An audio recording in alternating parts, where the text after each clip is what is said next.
So I think the outcome initially it'll be a shock factor in regards to it's gonna highlight the separations and how people think about what we should have and what we shouldn't have as it relates to the different agendas for each of the candidates. So I think if anything else, it's going to highlight the separations that have already been there, and there might be even more conversation and discourse around that initially.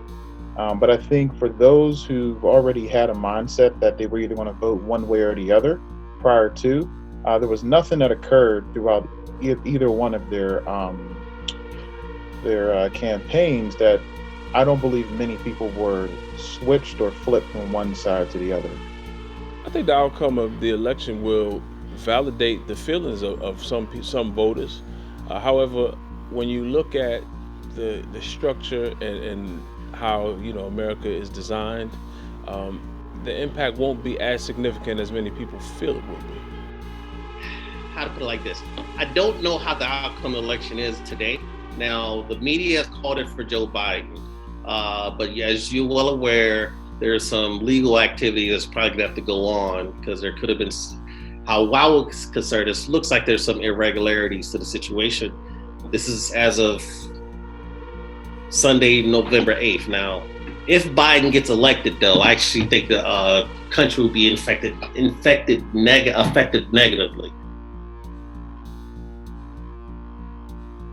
As an adult who obviously has a family and a job, and who actually, wants to be a contributing member of society, I think it's important to me because I have to have an opinion on the various things. Um, and I can only have that opinion if I'm paying attention to what those who are running for office, are saying, and also making sure that if I have an opinion, it allows me to help, my kids and or other members in the family and my family, I should say, to be able to kind of work through the various topics that are out there. Because in the campaign, there's so many topics that people can actually agree on or disagree on, but at the core of it all, I have to have my own opinion so that when I go to the ballot box, I can feel confident in who I chose. Well, it matters because I work in the federal government and I'm working in foreign policy. So all the stuff I just lined up has direct dealings with what I'm doing at work.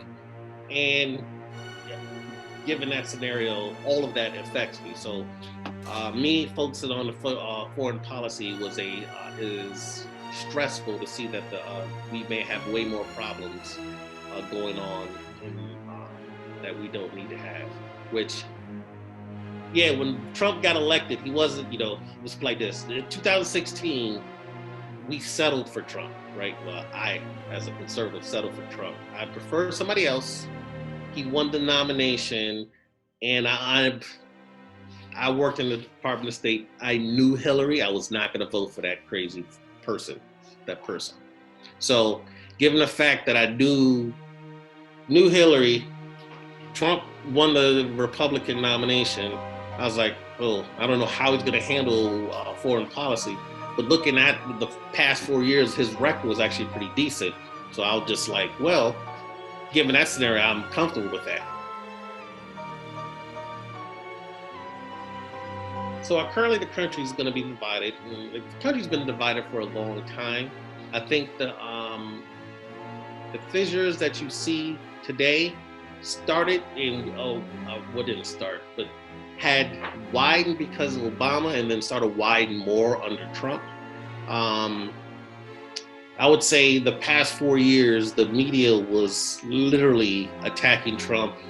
Trump could have said the sky is blue. I would think that the CNN and MSNBC would have said the sky is pink. And then CNN would have been trying to fact check on Trump on saying whether the sky is blue. That's how bad the media was taking on the Trump administration. If Fox would have been like, I don't know, is the sky blue? Country has always been divided. We live under the illusion that we are an inclusive and united front, but we are not. Those undertones of racial inequality, socioeconomic inequality, as well as sexism and different, all the isms that are out there, they have always divided this country.